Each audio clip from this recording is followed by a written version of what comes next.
नमस्कार, मी प्रशांत कदम. 1528 ते 2024 बरोबर 496 वर्ष होतात आणि या इतक्या मोठ्या कालखंडामध्ये अयोध्येमध्ये बाबरी मशीद ते राम मंदिराचं निर्माण हा प्रवास पूर्ण झालेला आहे. शतकांची प्रतीक्षा पूर्ण झाली असं पंतप्रधान नरेंद्र मोदी देखील आपल्या भाषणामध्ये म्हणाले. गेल्या काही दिवसांपासून या उद्घाटन सोहळ्याची खूप चर्चा होती आणि तशाच भव्य दिव्य पद्धतीनं हा सगळा कार्यक्रम जो आहे तो पार पडला. प्राणप्रतिष्ठा झाल्यानंतर काही भाषणं झाली आणि या भाषणामध्ये एक इंटरेस्टिंग गोष्ट किंवा विधान करण्यात आलं. पंतप्रधान मोदींची छत्रपती शिवरायांशी तुलना करण्यात आली. त्यांच्या तपश्चर्येची तुलना ही शिवरायांच्या तपश्चर्येशी करण्यात आली. काय नेमकं हे विधान होतं, काय त्याचे अर्थ संदर्भ आहेत आणि त्याचा नेमका इशारा काय होतो हे आपण समजून घेणं आवश्यक आहे. व्हिडिओकडे जाण्याच्या आधी एक छोटीशी आठवण, हे चॅनल सबस्क्राईब करायला विसरू नका, कारण जे विषय मेनस्ट्रीम मीडियामध्ये येत नाहीयेत, जे तुमच्यापर्यंत पोहोचायला हवेत, त्याच्यासाठी स्वतंत्र पत्रकारितेचा हा प्रयत्न आहे. आणि यूट्यूबच्या ॲनालिटिक्समधून दिसतंय की आपलं चॅनल लोक बघतायत तर खूप, काही व्हिडिओज बघतायत पण अजून सबस्क्राईब मात्र करत नाहीयेत. त्यामुळे ज्या लोकांनी सबस्क्राईब केलं नसेल त्यांना नम्र विनंती, हे चॅनल अधिकाधिक लोकांच्यापर्यंत पोहोचवण्यासाठी तुमच्या पाठिंब्याची आवश्यकता आहे. आता येऊयात आपल्या मूळ विषयाकडे. आज राम मंदिराच्या प्राणप्रतिष्ठेचा कार्यक्रम दिमाखामध्ये पार पडला. 12:30चा जवळपास मुहूर्त होता. ते 84 सेकंद खूप महत्त्वाचे होते, ज्या काळामध्ये हा सगळा विधी जो आहे तो पार पडला. पंतप्रधान नरेंद्र मोदी, उत्तर प्रदेशचे मुख्यमंत्री योगी आदित्यनाथ, सरसंघचालक मोहन भागवत, उत्तर प्रदेशच्या राज्यपाल आनंदीबेन पटेल हेच 4 VIP गर्भगृहामध्ये उपस्थित होते ज्यावेळी ही सगळी पूजा पार पडली. प्राणप्रतिष्ठेचा कार्यक्रम झाल्यानंतर मंदिराच्याच प्रांगणामध्ये भाषणांचा सुद्धा कार्यक्रम झाला आणि त्या भाषणांमध्ये पहिलं भाषण जे होतं ते गोविंदगिरी महाराजांचं होतं.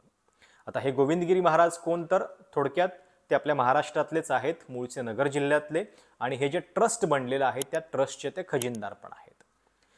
या पहिल्याच भाषणामध्ये त्यांनी पंतप्रधान मोदींनी या प्राणप्रतिष्ठेसाठी स्वतःला कसं सिद्ध केलं आणि कठोर साधना केली, म्हणजे या प्राणप्रतिष्ठेचा मान जर मला मिळतोय तर तो मान घेण्यासाठी मी आधी काय साधना केली पाहिजे, कुठल्या कुठल्या नियमांचं पालन केलं पाहिजे, हे त्यांनी आम्हाला विचारलं. त्याच्यावरती 3 दिवसांचा उपवास पुरेसा आहे असं आम्ही त्यांना सांगितलेलं होतं, पण त्यांनी संपूर्णपणे 11 दिवसांचा उपवास जो आहे तो या कालखंडामध्ये केला आणि यमनियमांचं पालन केलं.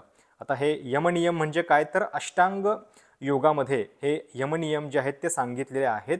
ज्या म्हणजे एकूण जी साधना आहे त्या साधनेमधलं हे पहिलं पाऊल मानलं जातं यमनियमांचं पालन करणं, ज्याच्यामध्ये सत्य, अहिंसा, अस्तेय, ब्रह्मचर्य आणि अपरिग्रह हे 5 प्रकार जे आहेत ते प्रामुख्याने सांगितलेले आहेत. आता तुमच्यापर्यंत पण या बातम्या आल्याच असतील की पंतप्रधान नरेंद्र मोदी 11 दिवसांचा उपवास करणार आहेत. या काळामध्ये ते चटईवरती झोपणार आहेत, पंचपक्वान्न किंवा इतर भोजन जे आहेत ते करणार नाहीयेत, केवळ सात्विक उपवास करणार आहेत. हेच जे आहे ते गोविंदगिरी महाराजांनी आपल्या भाषणामध्ये सांगितलं की अशा पद्धतीनं तप करणं हे किती कठीण आहे, आजकाल ते लोक करत नाहीत. आणि अशा पद्धतीचं हे तप करणारा राजा याच्या आधी कुठला होता, तर त्याचं उदाहरण त्यांनी थेट छत्रपती शिवाजी महाराजांचं दिलं. म्हणजे मोदींची ही जी साधना होती, हे तप करण्याची जी वृत्ती होती, ती केवळ याच्या आधी छत्रपती शिवाजी महाराजांमध्ये दिसलेली होती, हे त्यांनी म्हटलं. काय नेमकं त्यांचं विधान होतं हे आधी ऐकू आणि त्याच्यानंतर आपण पुढची चर्चा करू. ऐका. तपश्चर्या आज तप की कमी हो गई है और उस तप को हमने साकार आप में देखा. मुझे इस परंपरा को देखते हुए केवल एक राजा याद आता है जिसमें यह सब कुछ था, और उस राजा का नाम छत्रपति शिवाजी महाराज. छत्रपति शिवाजी महाराज. मित्रों, लोगों को पता नहीं है शायद, वे स्वयं जब मल्लिकार्जुन के दर्शन के लिए श्रीशैलम के ऊपर गए, 3 दिन का उपवास किया, 3 दिन शिव मंदिर में रहे, और महाराज ने कहा कि मुझे राज्य नहीं करना है, मुझे संन्यास लेना है, मैं शिव जी की आराधना के लिए जन्मा हूं, मुझे संन्यास लेना है, मुझे वापस मत ले जाइए. इतिहास का वो बड़ा विलक्षण प्रसंग है. उस प्रसंग में उनके सारे ज्येष्ठ मंत्रियों ने उनको समझाया और लौटा करके लाया कि यह भी आपका कार्य भगवत सेवा ही है। आज हम लोगों को उसी प्रकार के एक महापुरुष ऐसे प्राप्त हुए हैं जिसको भगवती जगदम्बा ने स्वयं हिमालय से लौटा करके भेज दिया कि जाओ भारत माता की सेवा करो। तुम्हें भारत माता की सेवा करनी है। मैं अपने को कभी श्रद्धा रखने के बारे में भावुक नहीं पाता हूं, लेकिन कुछ स्थान ऐसे होते हैं जहां पर आदर के साथ अपना मस्तक अपने आप झुक जाता है। ऐसा एक स्थान हम लोगों को उच्च पदस्थ राजर्षि ने जब दिखाया तो मुझे छत्रपति शिवाजी महाराज के गुरु समर्थ रामदास स्वामी महाराज की याद आ गई। उन्होंने शिवाजी का वर्णन किया, निश्चयाचा महामेरू, निश्चयाचा महामेरू, बहुत जनासी आधारू, अखंड स्थितीचा निर्धारू, श्रीमंत योगी। तर हे विधान केलं गोविंदगिरी महाराजांनी। त्यांनी हा रेफरन्स दिला की ज्या पद्धतीनं श्रीशैलममध्ये, म्हणजे हे आंध्र प्रदेशमध्ये ठिकाणी येतं, श्रीशैलममध्ये गेल्यानंतर मल्लिकार्जुनाच्या दर्शनानंतर छत्रपती शिवाजी महाराजांना संन्यासभाव निर्माण झालेला होता। आपला जन्म केवळ शिवाची आराधना करण्यासाठी झालेला आहे असं त्यांना वाटलेलं होतं आणि हेच फक्त करावं असं त्यांना वाटत होतं। पण त्यावेळी त्यांच्या ज्येष्ठ मंत्र्यांनी समजावलं आणि त्याच्यानंतर ते राज्यकारभारासाठी परत आले। आता या घटनेची किंवा छत्रपती शिवरायांच्या आयुष्यातल्या या प्रसंगाची तुलना, तो प्रसंग पण किती खरा, त्याच्याबद्दलचे किती अर्थ खरे, हा भाव वेगळा, पण या प्रसंगाची तुलना मोदींच्या हिमालयातून परत येण्याशी त्यांनी केली। आता पंतप्रधान मोदी हिमालयामध्ये कधी होते तर आयुष्याची त्यांची 2 वर्ष आहेत, साधारणपणे 16व्या 17व्या वर्षी ते हिमालयात गेलेले होते आणि हिमालयात राहिलेले होते। या काळामध्येच, या प्रवासामध्ये त्यांना अनेक प्रश्नांची उत्तरं मिळाली, ज्या अज्ञात प्रश्नांच्या उत्तरांच्यामुळेच खरं तर त्यांचं पुढचं आयुष्य जे आहे त्यांचा बोध त्यांना झाला असं ते आपल्या मुलाखतीमध्ये सुद्धा सांगत असतात। त्यामुळं ज्या पद्धतीनं पंतप्रधान मोदी हे त्यावेळी हिमालयातून परतले आणि भारत मातेच्या उद्धारासाठी काम करणं हे तुझ्या आयुष्याचं ध्येय आहे असं त्यांना सांगितलं गेलं, तशाच पद्धतीनं छत्रपती शिवरायांच्या आयुष्यातला तो प्रसंग सांगत त्यांच्या तपश्चर्येची आणि त्यांच्या आयुष्याची तुलना जी आहे ती या गोविंदगिरी महाराजांनी केली। त्या विधानाचा नेमका अर्थ काय हे बघण्याआधी हे गोविंदगिरी महाराज नेमके कोण आहेत हे आधी आपण पुन्हा बघू। त्यांचं मूळ नाव जे आहे ते किशोर मदन गोपाल व्यास। त्यांचा जन्म 25 जानेवारी 1949 रोजी महाराष्ट्रातल्याच अहमदनगरमधल्या एका गावात झाला। त्यांचं प्राथमिक शिक्षण मूळ गावामध्ये झालं। त्याच्यानंतर पांडुरंग शास्त्री आठवले यांनी स्थापन केलेल्या तत्वज्ञान विद्यापीठामध्ये त्यांनी प्रवेश घेतला।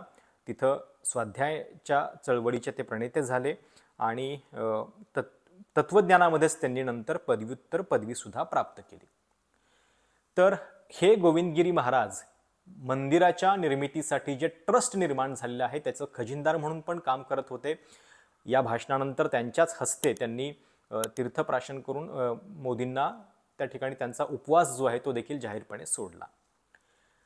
तर हे जे विधान त्यांनी केलेलं आहे छत्रपती शिवाजी महाराजांच्या बद्दल ते खूप इंटरेस्टिंग आहे। आता ते विधान नेमकं कुठून आलं, कारण मला पण हे माहिती नव्हतं की अशा पद्धतीनं संन्यास भाव जो आहे तो छत्रपती शिवाजी महाराजांच्या आयुष्यामध्ये कधी निर्माण झालेला होता। कारण आपलं स्वतःचं स्वराज्य स्थापन करण्याचा हा जो विचार आहे त्यांचा तो इतका मूलभूत, इतका प्रेरणादायी होता की त्याच्यासाठी पुन्हा त्यांना अशा कुठल्या वेगळ्या विचारांची गरज किंवा धर्माच्या आधाराची गरज पडेल असं कधी वाटलं नव्हतं। पण हे विधान जे आहे ते त्यांच्या बखरीमधून आलेलं आहे। सभासदाची बखर लिहिली गेलेली होती आणि त्या बखरीमध्ये हे वर्णन आलेलं आहे। आता ही बखर जी आहे ती महाराजांच्या मृत्यूनंतर लिहिली गेलेली आहे। या बखरीबद्दल असंही म्हटलं जातं की अनेकदा म्हणजे त्याच्यामध्ये लिहिलं गेलेलं सगळं खरंच असेल असं पण नाही, कारण धार्मिक अंगाने सुद्धा ती लिहिली जाते। कारण या बखरीच्या शेवटी असं पण म्हटलं जातं की म्हणजे जो कोणी ही बखर वाचेल त्याला ऐश्वर्य प्राप्ती वगैरे होईल। तर हे असं विधान जे आहे ते धार्मिक अंगानेच होऊ शकतं। दुसरी गोष्ट म्हणजे महाराजांच्या आयुष्यातला एक प्रसंग तुम्हाला आठवत असेल, महाराजांचेच बंधू व्यंकोजी राजे जेव्हा वैराग्य अवस्थेमध्ये पोहोचलेले होते तेव्हा छत्रपती शिवाजी महाराजांनी एक पत्र जे आहे ते त्यांना लिहिलेलं होतं। कारण या घटनेसंदर्भात मी इतिहासकार इंद्रजित सामंत यांच्याशी सुद्धा बोललो आणि त्यांनी जे सांगितलं ते मी तुम्हाला सांगतोय. ते असं म्हणाले की जे महाराज व्यंकोजी राजेंना वैराग्याच्या बद्दल पत्र लिहितात आणि त्याच्याबद्दल खडसावतात की पराक्रमाचे तमाशे करण्याचं हे वय आहे, वैराग्य उत्तरवयी करा, हे सांगणारे महाराज हे अशा अवस्थेमध्ये पोहोचतील आणि संन्यासभाव त्यांच्यामध्ये निर्माण होईल असं काही वाटत नाही, असं इतिहासकारांचं म्हणणं आहे. आणि दुसरी गोष्ट म्हणजे आता त्या श्रीशैलममध्ये महाराजांचं एक मंदिर वजा केंद्र, स्फूर्ती केंद्र, ज्याला खरं तर मंदिरच म्हटलं पाहिजे कारण तिथं मूर्ती बसवलेली आहे त्या ठिकाणी, ते बांधण्यात आलेलं आहे. छत्रपती शिवाजी महाराजांची व्यक्ती म्हणून त्यांच्याकडं त्यांच्या आयुष्याचा बोध न घेता त्यांना अशा पद्धतीने त्यांचं मंदिर बांधणं हे पण खरं तर योग्य नाहीये. पण त्या श्रीशैलममध्ये हे मंदिर सुद्धा बांधण्यात आलेलं आहे. आणि अनेकदा हा उल्लेख होतो की भवानी तलवारीचा, तर तिथं सुद्धा अशी प्रथा आहे किंवा एक दंतकथा आहे की तिथल्या देवीनं महाराजांना ती तलवार जी आहे ती दिलेली होती. आता यातला भाग जो आहे तो किती खरा किती खोटा त्याच्यामध्ये धार्मिक अंगानं सुद्धा अनेकदा वर्णन येत असतं, तो बाजूला सोडा. पण अशा पद्धतीनं ज्या माणसानं म्हणजे रवींद्रनाथ टागोरांनी सुद्धा आपल्या एका कवितेमध्ये म्हटलेलं आहे की मुळामध्ये इतक्या बाजूंनी सगळा परकीय आक्रमणांचा वेढा असताना स्वतःचं राज्य असावं, ते स्थापन करावं असं वाटावं, हाच विचार मुळामध्ये इतका मूलभूत प्रेरणादायी आहे आणि तो नेमका कुठून आला तुमच्यामध्ये, असं एका कवितेमध्ये रवींद्रनाथ टागोर विचारतायत. आणि आपल्या संपूर्ण आयुष्यामध्ये सत्ताकारण किंवा धर्म याच्यापेक्षा सुद्धा आपल्या स्वकीयांचं राज्य स्थापन करणं हे ज्यांच्या आयुष्याचं ध्येय होतं, त्यांच्या आयुष्यामध्ये धर्म जरी आला असेल तरी तो अशा पद्धतीनं केवळ प्रामुख्यानं धर्म स्थापन करणं किंवा धर्माची स्थापना करणं हे त्यांच्या आयुष्याचं ध्येय नक्कीच नव्हतं. इतिहासकार सुद्धा त्याच्याबद्दल विस्तारानं सांगतात. पण हा उल्लेख करून एक प्रकारे नरेंद्र मोदींची आणि छत्रपतींची तुलना जी आहे ती करण्याचा प्रयत्न झाला. खरं तर छत्रपतींच्या आयुष्यामध्ये त्यांनी त्यांच्या मोहिमा करताना सुद्धा कधी मुहूर्त आणि वेळ बघितलेली नाहीये. राज्याभिषेकाच्या वेळी सुद्धा जो वाद झालेला होता त्याच्यानंतर त्यांची जी भूमिका होती ती तुम्हाला सगळ्यांना माहिती आहे. आणि या सगळ्या माध्यमातून म्हणजे जरी त्या काळामध्ये आता मुघलांशी त्यांना लढावं लागलं कारण ते परकीय सगळे आक्रमक जे होते ते मुघल होते आणि त्या अर्थानं त्यांचं जे सत्ता स्थापनेचं कार्य आहे, स्वकीयांचं राज्य असावं, स्वराज्य स्थापन करावं, हे त्यांच्या आयुष्याचं मूलभूत ध्येय होतं.